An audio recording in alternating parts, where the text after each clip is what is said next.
Scenario planning. Scenario planning, also called scenario thinking or scenario analysis, is a strategic planning method that some organizations use to make flexible long-term plans.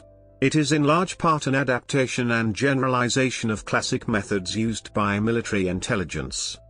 The original method was that a group of analysts would generate simulation games for policymakers. The methods combine known facts about the future, such as demographics, geography, military, political, industrial information, and mineral reserves, with key driving forces identified by considering social, technical, economic, environmental, and political, steep, trends. In business applications, that solely emphasis on understanding the behavior of opponents was reduced, shifting more toward a game against nature. At Royal Dutch/Shell, for example, scenario planning was viewed as changing mindsets about the exogenous part of the world, prior to formulating specific strategies. Scenario planning may involve aspects of systems thinking, specifically the recognition that many factors may combine in complex ways to create sometimes surprising futures, due to nonlinear feedback loops. The method also allows the inclusion of factors that are difficult to formalize, such as novel insights about the future, deep shifts in values, unprecedented regulations or inventions. Systems thinking used in conjunction with scenario planning leads to plausible scenario storylines because the causal relationship between factors can be demonstrated. In these cases, when scenario planning is integrated with a systems thinking approach to scenario development, it is sometimes referred to as dynamic scenarios. Critics of using a subjective and heuristic methodology to deal with uncertainty and complexity argue that the technique has not been examined rigorously, nor influenced sufficiently by scientific evidence. They caution against using such methods to predict based on what can be described as arbitrary themes and forecasting techniques.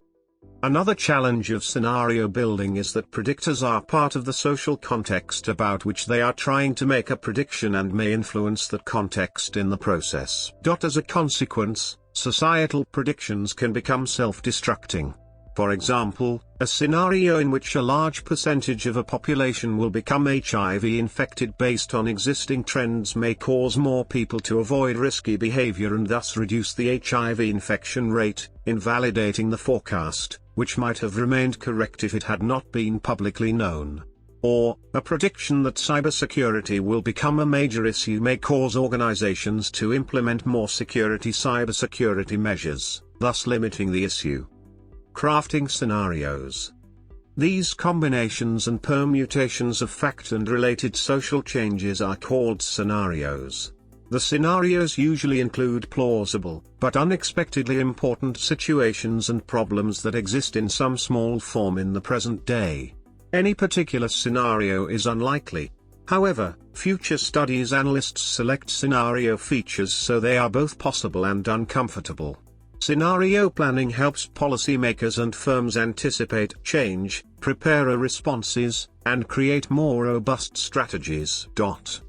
Scenario planning helps a firm anticipate the impact of different scenarios and identify weaknesses. When anticipated years in advance, those weaknesses can be avoided or their impacts reduced more effectively than when similar real-life problems are considered under the duress of an emergency. For example, a company may discover that it needs to change contractual terms to protect against a new class of risks, or collect cash reserves to purchase anticipated technologies or equipment. Flexible business continuity plans with PR response protocols can help cope with similar operational problems and deliver measurable future value. Zero-sum game scenarios. Strategic military intelligence organizations also construct scenarios.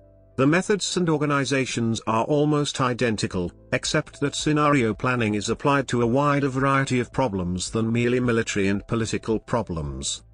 As in military intelligence, the chief challenge of scenario planning is to find out the real needs of policymakers, when policymakers may not themselves know what they need to know, or may not know how to describe the information that they really want. Good analysts design war games so that policymakers have great flexibility and freedom to adapt their simulated organizations. Then these simulated organizations are stressed by the scenarios as a game plays out. Usually, particular groups of facts become more clearly important. These insights enable intelligence organizations to refine and repackage real information more precisely to better serve the policymakers' real-life needs. Usually the game's simulated time runs hundreds of times faster than real life, so policymakers experience several years of policy decisions, and their simulated effects, in less than a day. This chief value of scenario planning is that it allows policymakers to make and learn from mistakes without risking career-limiting failures in real life.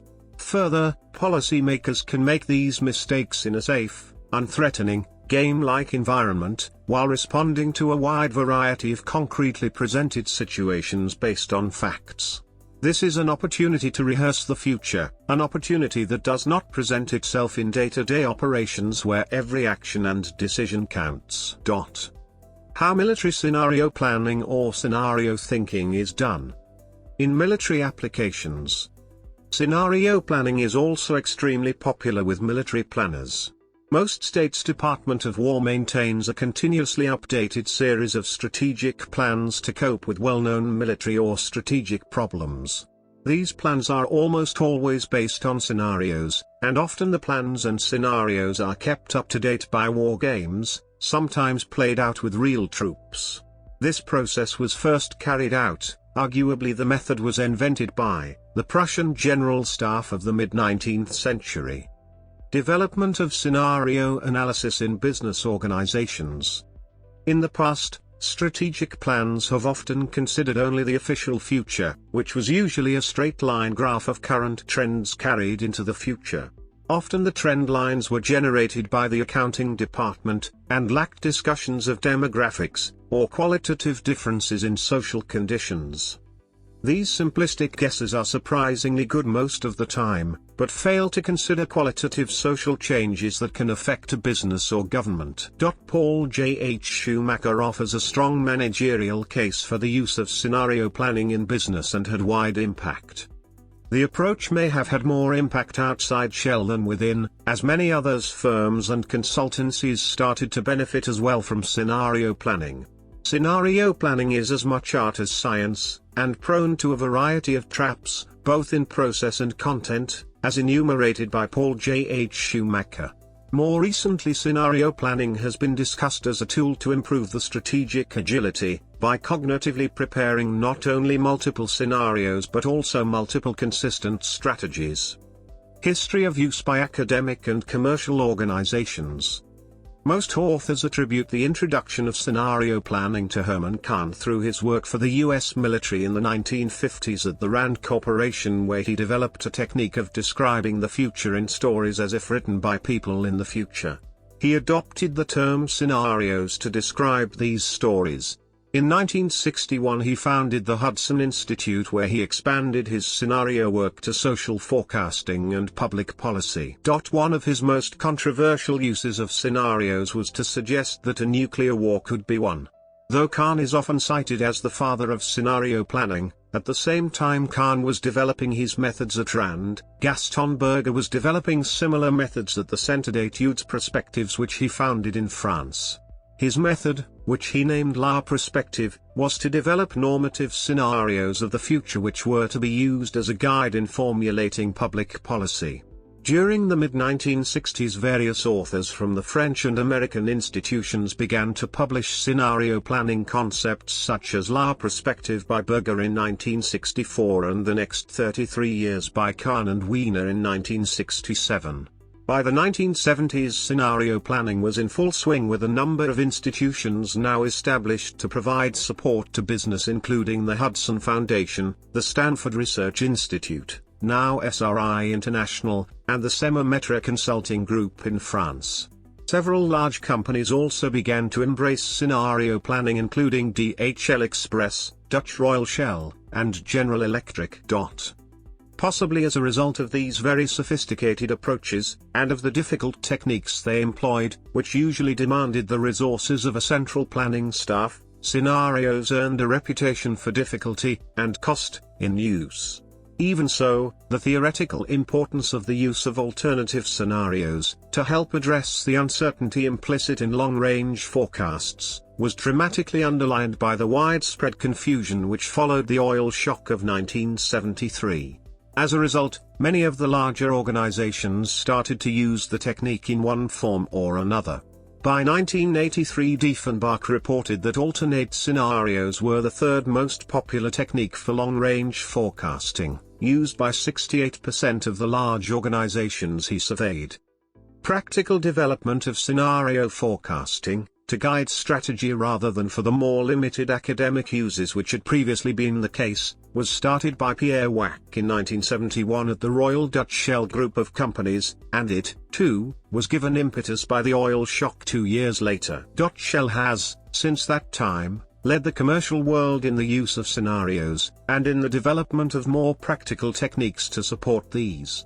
Indeed, as, in common with most forms of long-range forecasting, the use of scenarios has, during the depressed trading conditions of the last decade, reduced to only a handful of private sector organizations. Shell remains almost alone amongst them in keeping the technique at the forefront of forecasting.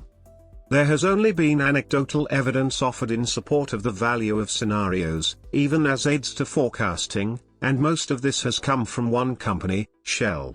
In addition, with so few organizations making consistent use of them, and with the timescales involved reaching into decades, it is unlikely that any definitive supporting evidence will be forthcoming in the foreseeable future. For the same reasons, though, a lack of such proof applies to almost all long-range planning techniques. In the absence of proof, but taking account of Shell's well-documented experiences of using it over several decades, where, in the 1990s, its then CEO ascribed its success to its use of such scenarios, can be significant benefit to be obtained from extending the horizons of managers' long-range forecasting in the way that the use of scenarios uniquely does. Critique of Shell's use of scenario planning. In the 1970s, many energy companies were surprised by both environmentalism and the OPEC cartel, and thereby lost billions of dollars of revenue by misinvestment. The dramatic financial effects of these changes led at least one organization, Royal Dutch Shell, to implement scenario planning. The analysts of this company publicly estimated that this planning process made their company the largest in the world. However, other observers of Shell's use of scenario planning have suggested that few if any significant long-term business advantages accrued to Shell from the use of scenario methodology.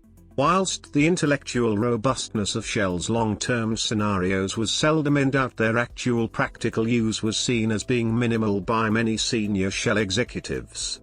A Shell insider has commented the scenario team were bright and their work was of a very high intellectual level. However, neither the high-level group scenarios nor the country-level scenarios produced with operating companies really made much difference when key decisions were being taken. The use of scenarios was audited by Eri de Gois's team in the early 1980s, and they found that the decision-making processes following the scenarios were the primary cause of the lack of strategic implementation, rather than the scenarios themselves. Many practitioners today spend as much time on the decision-making process as on creating the scenarios themselves. Use by managers. The basic concepts of the process are relatively simple.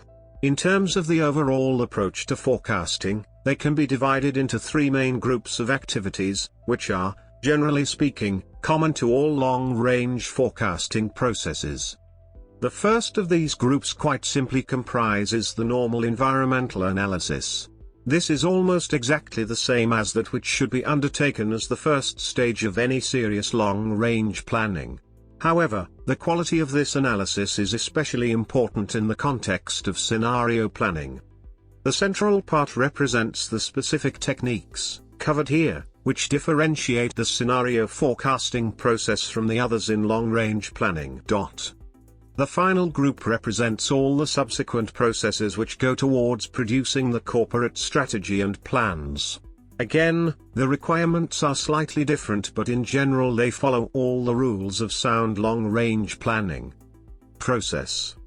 The part of the overall process which is radically different from most other forms of long-range planning is the central section, the actual production of the scenarios. Even this, though, is relatively simple, at its most basic level.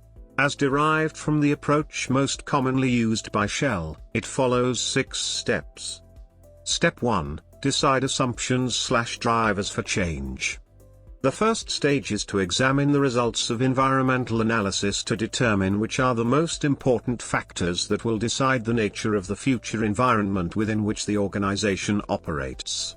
These factors are sometimes called variables, because they will vary over the time being investigated, though the terminology may confuse scientists who use it in a more rigorous manner. Users tend to prefer the term drivers for change, since this terminology is not laden with quasi-scientific connotations and reinforces the participants' commitment to search for those forces which will act to change the future. Whatever the nomenclature, the main requirement is that these will be informed assumptions. This is partly a process of analysis, needed to recognize what these forces might be. However, it is likely that some work on this element will already have taken place during the preceding environmental analysis. By the time the formal scenario planning stage has been reached, the participants may have already decided, probably in their subconscious rather than formally, what the main forces are. In the ideal approach, the first stage should be to carefully decide the overall assumptions on which the scenarios will be based. Only then, as a second stage, should the various drivers be specifically defined. Participants, though, seem to have problems in separating these stages. Perhaps the most difficult aspect, though, is freeing the participants from the preconceptions they take into the process with them. In particular, most participants will want to look at the medium term, 5 to 10 years ahead rather than the required longer term, 10 or more years ahead. However, a time horizon of anything less than 10 years often leads participants to extrapolate from present trends, rather than consider the alternatives which might face them. When, however, they are asked to consider timescales in excess of 10 years, they almost all seem to accept the logic of the scenario planning process, and no longer fall back on that of extrapolation. There is a similar problem with expanding participants' horizons to include the whole external environment. Brainstorming. In any case, the brainstorming which should then take place, to ensure that the list is complete, may unearth more variables, and, in particular, the combination of factors may suggest yet others. A very simple technique which is especially useful at this brainstorming stage, and in general for handling scenario planning debates, is derived from use in Shell, where this type of approach is often used.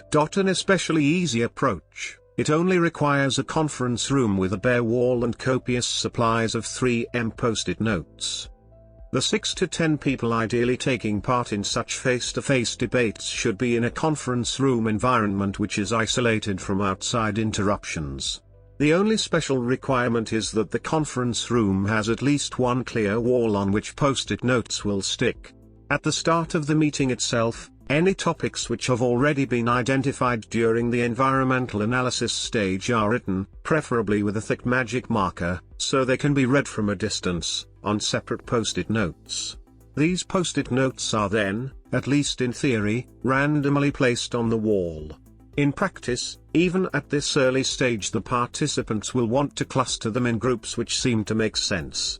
The only requirement, which is why post-it notes are ideal for this approach, is that there is no bar to taking them off again and moving them to a new cluster. A similar technique, using 5 inches by 3 inches index cards, has also been described as the snowball technique by Backhoff and Nutt for grouping and evaluating ideas in general. As in any form of brainstorming, the initial ideas almost invariably stimulate others. Indeed, everyone should be encouraged to add their own post-it notes to those on the wall. However, it differs from the rigorous form described in creative thinking texts, in that it is much slower paced and the ideas are discussed immediately. In practice, as many ideas may be removed, as not being relevant, as are added. Even so, it follows many of the same rules as normal brainstorming and typically lasts the same length of time, say, an hour or so only. It is important that all the participants feel they own the wall, and are encouraged to move the notes around themselves. The result is a very powerful form of creative decision-making for groups, which is applicable to a wide range of situations, but is especially powerful in the context of scenario planning. It also offers a very good introduction for those who are coming to the scenario process for the first time. Since the workings are largely self-evident, participants very quickly come to understand exactly what is involved. Important and uncertain. This step is, though, also one of selection, since only the most important factors will justify a place in the scenarios. The 80-20 rule here means that, at the end of the process, management's attention must be focused on a limited number of most important issues. Experience has proved that offering a wider range of topics merely allows them to select those few which interest them, and not necessarily those which are most important to the organization. In addition, as scenarios are a technique for presenting alternative futures, the factors to be included must be genuinely variable. They should be subject to significant alternative outcomes. Factors whose outcome is predictable, but important, should be spelled out in the introduction to the scenarios, since they cannot be ignored. The important uncertainties matrix, as reported by Kees van der Heijden of Shell, is a useful check at this stage. At this point it is also worth pointing out that a great virtue of scenarios is that they can accommodate the input from any other form of forecasting. They may use figures, diagrams or words in any combination. No other form of forecasting offers this flexibility. Step 2. Bring drivers together into a viable framework. The next step is to link these drivers together to provide a meaningful framework. This may be obvious, where some of the factors are clearly related to each other in one way or another. For instance, a technological factor may lead to market changes, but may be constrained by legislative factors. On the other hand, some of the links, or at least the groupings, may need to be artificial at this stage. At a later stage more meaningful links may be found, or the factors may then be rejected from the scenarios. In the most theoretical approaches to the subject, probabilities are attached to the event strings. This is difficult to achieve, however, and generally adds little, except complexity, to the outcomes. This is probably the most, conceptually, difficult step. It is where managers' intuition - their ability to make sense of complex patterns of soft data which more rigorous analysis would be unable to handle, plays an important role. There are, however, a range of techniques which can help, and again the post-it notes approach is especially useful. Thus, the participants try to arrange the drivers, which have emerged from the first stage, into groups which seem to make sense to them. Initially there may be many small groups. The intention should, therefore, be to gradually merge these, often having to reform them from new combinations of drivers to make these bigger groups work. The aim of this stage is eventually to make 6 to 8 larger groupings, mini-scenarios. Here the post-it notes may be moved dozens of times over the length, perhaps several hours or more, of each meeting. While this process is taking place, the participants will probably want to add new topics, so more post-it notes are added to the wall. In the opposite direction, the unimportant ones are removed, possibly to be grouped, again as an audit trail on another wall. More important, the certain topics are also removed from the main area of debate, in this case they must be grouped in clearly labeled area of the main wall. As the clusters, the mini-scenarios emerge, the associated notes may be stuck to each other rather than individually to the wall, which makes it easier to move the clusters around, and is a considerable help during the final, demanding stage to reducing the scenarios to 2 or 3. The great benefit of using post-it notes is that there is no bar to participants changing their minds. If they want to rearrange the groups, or simply to go back, iterate, to an earlier stage, then they strip them off and put them in their new position. Step 3, produce initial mini-scenarios. The outcome of the previous step is usually between 7 and 9 logical groupings of drivers. This is usually easy to achieve. The natural reason for this may be that it represents some form of limit as to what participants can visualize. Having placed the factors in these groups, the next action is to work out, very approximately at this stage, what is the connection between them. What does each group of factors represent? Step 4, reduce to 2 or 3 scenarios. The main action, at this next stage, is to reduce the 7 to 9 mini-scenarios/groupings detected at the previous stage to 2 or 3 larger scenarios. There is no theoretical reason for reducing to just 2 or 3 scenarios, only a practical one. It has been found that the managers who will be asked to use the final scenarios can only cope effectively with a maximum of 3 versions. Shell started, more than 3 decades ago, by building half a dozen or more scenarios, but found that the outcome was that their managers selected just one of these to concentrate on. As a result, the planners reduced the number to 3, which managers could handle easily but could no longer so easily justify the selection of only one. This is the number now recommended most frequently in most of the literature. Complementary scenarios. As used by Shell, and as favored by a number of the academics, 2 scenarios should be complementary, the reason being that this helps avoid managers choosing just one, preferred, scenario, and lapsing once more into single-track forecasting, negating the benefits of using alternative scenarios to allow for alternative, uncertain futures. This is, however, a potentially difficult concept to grasp, where managers are used to looking for opposites, a good and a bad scenario, say, or an optimistic one versus a pessimistic one, and indeed this is the approach, for small businesses, advocated by Foster. In the Shell approach, the 2 scenarios are required to be equally likely, and between them to cover all the event strings/drivers. Ideally they should not be obvious opposites, which might once again bias their acceptance by users, so the choice of neutral titles is important. For example, Shell's 2 scenarios at the beginning of the 1990s were titled Sustainable World and Global Mercantilism. In practice, we found that this requirement, much to our surprise, posed few problems for the great majority, 85%, of those in the survey, who easily produced balanced scenarios. The remaining 15% mainly fell into the expected trap of good versus bad. We have found that our own relatively complex, OBS, scenarios can also be made complementary to each other, without any great effort needed from the teams involved, and the resulting 2 scenarios are both developed further by all involved, without unnecessary focusing on one or the other. Testing.